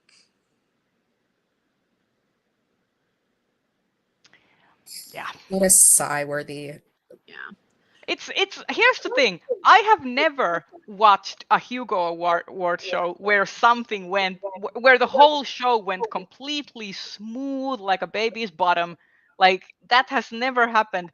And still to this day, my favorite is that one astronaut guy who came to the, like, I have always wanted to do this, and ripped open the envelope, but the previous presenter had already opened the envelope. Mostly it's just disappointing coming off of like, I feel like Glasgow, like for, you know, obviously had its faults, but I think was run pretty well. It sounds like Chicago was run pretty well. And I think this is a Dublin was Worldcon run.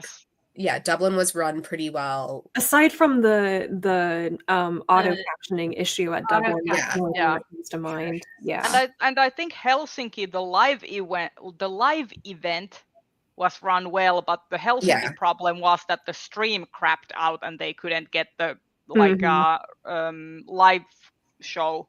Yeah. Like they couldn't get the live stream working, but I think they released a recording or something later. I'm not sure, I recall. But but there has always been some issue somewhere. Like not a single Worldcon that I have ever participated in has managed to pull off 100% perfection award experience. Like, I'm not asking for perfection, but don't fucking, like, if it's something that you can avoid not repeating, because like sometimes tech shit happens. Oh yeah. But like if it's something that a presenter got rightfully roasted over 5 years ago, then don't why are we doing it now? Don't do what Charlie Jane and Annalie Newitz did in Chicago and just skip over the masthead like they did for Strange Horizons with kind of a laugh. That's what Tempest and Nisi Shaw did with the choreo team. Like there were things that happened in this year's ceremony which were just like a repetition of fuck ups of Hugo ceremonies past. And that's what's really frustrating to me. It's like you couldn't take the time to see what rakes had already to borrow from Renee, to see what rakes had already been stepped on and avoid stepping on the rake. For me, one of the things that, you know how there's that meme where someone sends you a long comment and you're like, I'm not reading all that. That's kind of the energy I get when you have like this large team, like for example in a Prozine or something, and the people just skip all of the names. Like we're not doing that. They were consistent about it. They read some of the big lists of names, but not all of them. Like you would. What? I was saying in the chat that I don't remember a lot of detail on the Helsinki ceremony because I went with Elizabeth, and about 10 minutes in, I asked for some of her water, took an enormous swig, and it was all gin. You mean books and things? Yes, Elizabeth. Oh my gosh! And at the end of the ceremony, she and Meg took me straight to BarCon. It was a night. Oh my gosh! Oh, nice. It was a great night, but it was a night.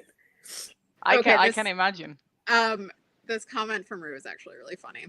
The theme was building yesterday's future, so someone on theme to rehash issues. I mean, in hindsight, like it was apt. Like building yesterday's future, or maybe, I will say for the winners, I was really happy with the Lodestar win. That one made me very happy. I was happy to see Rebecca Rowan Horse and Monocle Black Goose win. So we had 3 Indigenous winners this year, which was really great. I will say it was a surprisingly close call between Heavenly Tyrant and Shayna Lende, according to the statistics. I'm not super surprised, but I am happy with the outcome. Yeah, I think that a lot, because I will say this was the case for me. I had The Maid and the Crocodile as my number 1 and Shayna Lende as my number 2. So I was like one of the people who like pushed it across the finish line. Yeah, you. I will say one really cool thing about this year's statistics that I really appreciate, like the statistics reports, is the flow charts, like the visual flow charts. I wish they will include those kinds of graphs in the future reports, because that was really easy. Sometimes it's very hard for me to follow like how the run-ups work between like rounds and like vote calculations, but the flow charts and the visual flows of like how the votes got split, really excellent. So I wish that will continue in the next years when they do the reporting. So Yeah. some positive things that this year introduced. I did not know I needed a visual flow chart until I had it. Yeah. It is nice. It was funny to see my 1 of 12 Noah Award first place votes make its journey to my 2nd place. I will say I am worried about the fact that there is no long list. Yes. Yes. Yeah, I still have no a long lot of strong feelings about putting out the voting stats without the long list. First of all, you've had way longer to put the long list document together. So like the argument of, oh, well, give us a little bit of time after the ceremony, we're all traveling, just doesn't seem to hold because water. you have all of the information when the nomination period closes. April. So, and here's my thing, right, is that all of the Worldcon nominations and votes go into the Nom Nom system, which, one, let's appreciate that it's called the Nom Nom system, but 2, is a proprietary software that like they have, right? Chris Rose from Worldcon had and his team developed this specifically for this. They have all of the information at their fingertips. There's no reason for them to not just stick it on there. And I don't know why that's not happening, but... Well, Rachel is saying in the comments that according to their Discord, it's because a lot of the team is sick with COVID and they're incredibly short-staffed. Well, that's why they should have had that document completely prepared before the convention. They could have had that document completely prepared before voting even opened, right? They could have had that document prepared months ago. It's not like the voting stats. And the thing about the voting stats is that I've seen, really well-reasoned arguments that the voting stats should actually be delayed a bit. The WSPA's constitution gives 90 days. And, it is a little rude if you release it the night of or even the morning after, to show all of the finalists exactly how much they lost by. That's how we've always done it. Like, if you look at San Jose, that's how it was done. It was done that way in Helsinki. It's been done.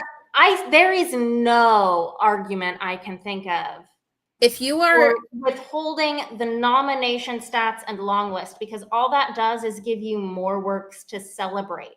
And like, no one who was at Worldcon who makes the long list is going to get to celebrate making the long list at Worldcon now. They don't get. Well, and to be clear, if you're feeling bad about having lost by a certain number of votes when you were on the short list, my friend, there's a party just for you. Please help yourself to the drinks. They are flowing. Yeah. Also, the whole point, I think, also is that like with regards to like the skimping on the like delaying the release of the long list, is that we had Chengdu happen like not too long ago. We had not one that is related the precedent for not releasing the long list and the nomination stats. So if you fail in this way and start giving excuses about, oh, we're traveling, oh, we're recovering from our travel, those are the exact same excuses Dave McCarty gave on Facebook to all and sundry who followed him on Facebook in 2023. And you know what we found out about that later on. And if you want to be inviting comparisons, I guess be my guest, but I would not want to invite those particular comparisons. Well, and as somebody who's like hosted stuff like this, like not being like a Hugo admin or anything like that, but like who's hosted large conventions and things, like you should always be doing this stuff in advance that you can do in advance. Putting stuff off is only ever asking for trouble. And at this point, like, I don't know, it could be that like the tech guy won't answer his email because he thought his job was done at this point. Like, I don't know. Just don't make problems for yourselves that you don't need to have be problems for you. Lesson of the story. See, the thing is, for me, I was actually like super shocked when I realized that the long list was in actuality not something that was compiled as a kind of like a pre-release report that can just be put out the moment the Hugos end, basically. Like, it shocked me to realize that it is actually something that is compiled like post convention or like post the event sometimes. It normally isn't. Normally we get it the night of the ceremony. I mean, that's what happened in San Jose. San Jose was the icons who tweeted, "Here's your stats, nerds," as people were filing out of the room. Gave us a printout. Yes, tweet. Yeah. And that is the Worldcon where by the time that I got back to the hotel room, I found out I had been on the long list for the first time. Like, that made Worldcon for me. Yeah, and also like last year, was it in Glasgow when we found out that we were on the long list and like for Stitch and Bitch, and that was huge. Like it kind of like brings this like it makes you feel like seen and appreciated when you're like, oh man, like we like people like felt like they could nominate us and like saw something in the work that we do. So it's a fun experience, you know. Renee says there were paper handouts at Kansas City. I don't remember this. I was there. Maybe I didn't understand what the long list was at that time. That was my first Worldcon, so. Yeah, that was my first Worldcon. I remember getting something handed to us when we walked in to the ceremony, I think, or like around that afternoon, but I don't think I remember exactly what it was. At this point, it would have been what, like... I'm sorry, that was 9 years ago. Yeah, 9 years ago. Wow. Wow. Congrats on your memory, Renee. Yeah. Who a mystery. I'm very, I think we probably got the same handout, but at that point, I was not following the intricacies of the Hugo nomination and voting stuff. I probably would have been like, I have no clue what this is. Like, can we just take a moment to appreciate that some stroke of fate made all of us at different points in our lives becoming some kind of Hugo Awards stats nerds? I think that's just like it's a weirdly niche and wonderful thing to be interested in. I think we did it to each other. It is kind of the best like nerd spiral we've gone on together, and I appreciate all of you for it. Because I got into this nerd spiral around 2017, you know, when Worldcon was in Helsinki. Prior to that, I had not really been following, like I knew about the Hugo Awards and I had been somewhat attuned to the whole puppy situation a little bit. But aside from that, I had no like knowledge of like the whole Worldcon fandom or anything like that. And then 2017, when like Worldcon was in Helsinki, that kind of put me in the pipeline. Mm-hmm. I do love having a group of people where I consistently know that when I sit in on the business call Zoom, I know that there's some people who are going to freak out about somebody's weird phrasing in the same way that I am, right? Like, that is phenomenal. Thank you all for existing and for putting up with my obnoxious text to our group chat.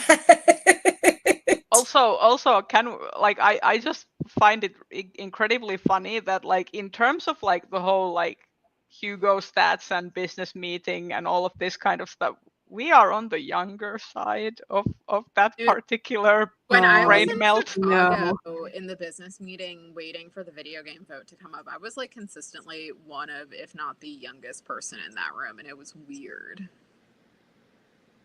I know Kelsey and I brought the average age of the business meeting down by about 15 years in Glasgow. Doing the Lord's work. I know, and we're not even that young, or at least I'm not even that young. But you're about the same age as me. Probably. Wait, Probably. are you younger than me? I thought you were like. Here, I'm gonna drop my age in the private chat so that the world can't see how old I am. You're 2 years Never younger mind. than me. Never mind. Yeah. I know Kelsey's sitting there probably feeling like the youngest, and so I think Ray is the oldest of us. yeah. Yes. Anyway. Yeah, I just turned 35, so Yeah. No, I mean, I think we can safely assume that none of us are. None of us are 40 yet. Yeah. No, but it's coming. Oh my See, gosh. I'm actually do- really like excited about that prospect because that means that I will have lived. One, I think we should all do big bashes for our respective 40ths, and also we should figure out when the 5 years of us all having gotten to Worldcon together ceremony would be, and do a big to-do. I think it's Chicago. I think it is, yeah. I think it is Chicago. So that's 2027. Because Di missed Dublin, or Di wasn't in Dublin. I didn't do Dublin because I had just started working like Yeah. less than a year before, and I was still very poor. Yeah, Okay, Joe. Joe has told me his age a couple of times, and every single time I'm equally as shocked. I It's was 'cause Joe has floored when the- I found out. Joe, I don't know what you're doing for your skincare, but it's consistently great.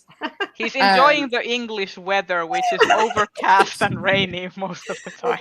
I just want to insert that I finished my water ripple, It looks looks nice. nice. and I'm moving on to. I don't know if I'm moving on to my bird or my cattails next. Okay.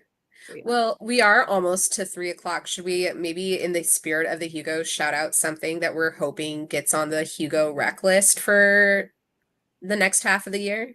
Yeah, I'm let's not do that. prepared. Let's do that. I haven't read anything published this year yet. Well, then one that you're looking forward to reading that you hope will make your Hugo Let me list. see. Let me see. Let me see. What have I been reading this year? Okay, so for me, I am hoping to, and Renee will appreciate this, I'm hoping to read The Witch Roads by Kate Elliott next month during the Magical Readathon, and maybe that will be on the Hugo list. So there's that, and then the Catherine Addison series for best series. That's what I'm looking forward to. Well, I can say that I am still wanting Witch Hat Atelier to somehow make it to the shortlist for graphic story, because I do know that one volume is being published this year still. And also the Witch Hat Atelier art book is being published this year, so we have also a chance in related work. So that's like two things for Kamome Shirahama and professional artist as well. So everyone needs to get on that because it's just barely edgeable. It's coming out in December, so it's really close to that.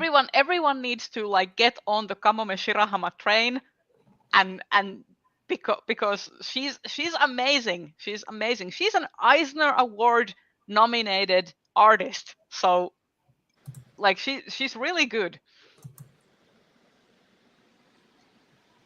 I actually am hoping for The Buffalo Hunter by Stephen Graham Jones. I think it's really great. And I don't know what else is coming up the pipeline. It might be that there's something really fabulous, but that's one that I've got my eye on. And then I had one for best related work, but hold on, I might need to find it again. There's 2 books actually that have. Did you come out this year? Actually, did you come out this year? Yes. So there's 2 books that I am excited to be reading, and because they, the first one is the sequel to Evocation by S.T. Gibson. So this is Ascension. So this is essentially kind of dark academia, dark art, sorceresses, sorcerers, kind of gentleman's club kind of thing, with a polycule at the center of it. So this will be eligible next year. Similarly, Starving Saints by Caitlin Starling, who wrote The Luminous Dead, also will be eligible for next year's Hugo. So these are kind of the things that I'm waiting to read pretty soon-ish in preparation to see if I'm going to nominate either of those. And then there's Martha Wells's Queen Demon coming out, which I will also be very interested to see. Oh my god, I'm this is so terrible. I'm blanking on the name of Kowal's latest Lady Astronaut novel. Oh, is she? I don't think she's eligible for best series though. No, but for novel would be under Here's novel. the thing. I think for me, what I'm really worried about with best novel is so many Hugo darlings have released books this year that I'm worried that it's going to be another really fucking boring shortlist. I mean, Renee just said that Incandescent by Emily Tesh, because Emily Tesh just won last year, so she's kind of fresh in the minds of Hugo readers as a Hugo 8 winner. Days of Diana Wynne Jones for fan cast, so she's like, yeah. I want to try the Incandescent. I want to too. Yeah, I think like I said, I think for me that's what I'm really worried about, because like Scalzi has 2 books. There's T. Kingfisher, Robert Jackson Bennett's new one. Kowal has. Kowal has 2. Yeah. Oh, she has 2. The Martian Contingency, which is delayed to 2025, and then a Kickstarter called The Silent Spaces, which is also the Lady Astronaut universe, which should be out in July. So that actually probably splits the Kowal vote. I will say though that a lot of these authors, like, not to like, sure they are popular, they are Hugo darlings, but at the same time, they do write good books. So my hope still is that people will still nominate the best books that they have read. My fingers are crossed. I will only be salty if Scalzi's Moon Pizza Pie novel makes it. Pizza Pie. Coprophilia. Just saying, I like Scalzi. I like his sense of humor. I don't appreciate like absolute fluff sci-fi. That one, Renee's pointing out that one might be just because it's not the 7th book in a series. It's the 7th book in a series of his most acclaimed series that has previously been nominated for multiple Hugos.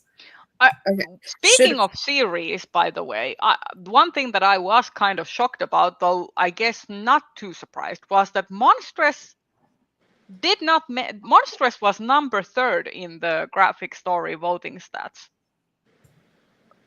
What, really? I think it's yeah. Not only did Monstress not win, but it got only on 3rd place in the voting stats. So that was actually something that shocked me a little bit, because Monstress has been, every single time that a volume of Monstress has been nominated, it has won previously, I think. Maybe not every time, but quite a few times. Quite a few times, though. Yeah. There has been a significant wave of when it has not been nominated, though. I really liked Warp Your Own Way, though, so I was happy that one. That was a fun read. But yeah, exciting times.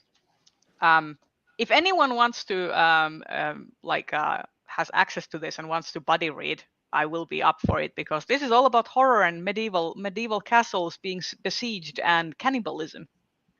Ooh. I'm not sure that I want to read it, but I want to hear what you have to say about it. I did get Evocation from the library. I started it last night. Yeah. So I am probably not gonna do Evocation just because some friends have read some of S.T. Gibson's other works, and it sounds like it's not gonna be up my alley. Maybe. S.T. Gibson insufferable the entire way, or does he get better when the polycule thing kicks in? He does get better, but I will say that like part of that character's questionable charm is that he is an asshole.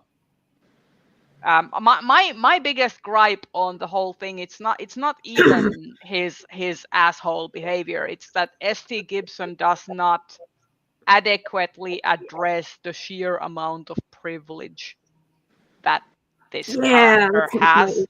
Like you establish a very rich character, and then you establish the rest of the characters as being people of color, and you do not really address the there is significant dynamics there relating to class, gender, and race that I think Gibson is not the she tries, but she is not best equipped to handle those topics. I think a fun time, not a perfect exploration of these issues. So anyway. Yeah. I will say that it is not the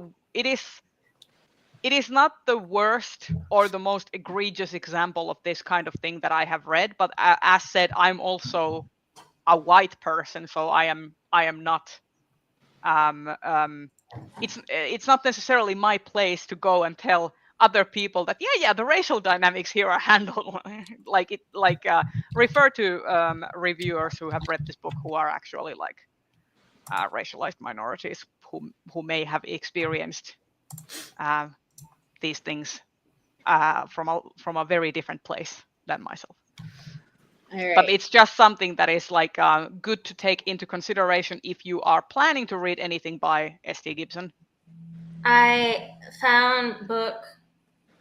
Hoping I'll be on the short list next year. Are we already leaving? Because I was waiting for my. Bree just had. Okay, I was waiting for my turn to talk about what we were hoping for the short list last year. I think we might have gotten a little bit distracted. Little bit. just a little bit. I am reading Among Ghosts, so my hope is that this will make the Lodestar. I hope we get another good Lodestar list next year with no adult novels on it. I think so far I can't think of a novel that would fit in. Oh my god, I just realized my one fear for the Astounding Award. I don't want to speak it into existence. What is your fear for the Astounding Award? Senlin Yu. I don't think that's going to happen. I don't think the Hugo voters are reading that. But Del Rey is printing 750,000 copies of the book. They are pushing this book, and I just that is my one fear. The comic that's no fear, one fear. Do not put that into the universe. I'm sorry. Do not put that. That did not even cross my itsy bitsy mind. That did not. I was happy. There was no space in my brain that had that idea in there, and you put it there. I guess when the Hugo nomination season comes around again, we will have to campaign for and remember that these books that may have young adult appeal are in fact adult books. So here's a list that you should right.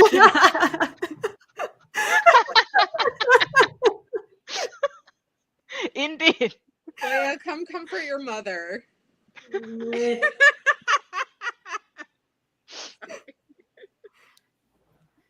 yelling at me to go to jail, this is who you're yelling at. Jail for 1,000 years. Exactly. A shame on you and 3 generations of your family for saying that into the existence. Me picturing George R.R. Martin reading this book. Well, they do share a publisher, so weirder things have happened. Imagine if in some edition he had blurbed it.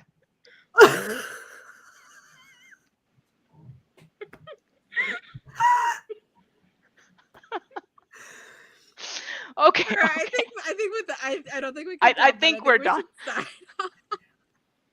Rhea, where can folks find you? You can find me on the Stitch and Bitch live shows every month on all of our various channels, and also on Blue Sky intermittently. I don't post all that much, but I do repost and lurk quite a bit. Rachel. Yeah, you can find me on the Stitch and Bitches. I lurk on Blue Sky and Instagram. If you really need to talk to me there. Kelsey. I'm on YouTube and TikTok as the Fancy Cat Lady Reads. Sunshine is on Instagram at the Fancy Cat Lady Reads.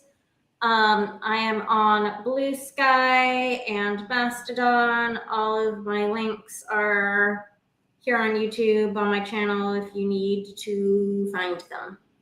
And you can find me here on YouTube, Blue Sky, and Instagram at Bookish Die. Thank you all so much for watching, and I am sorry for inflicting the horrors upon y'all as the last thing of this stream. Have a good afternoon, evening, everyone. Bye bye.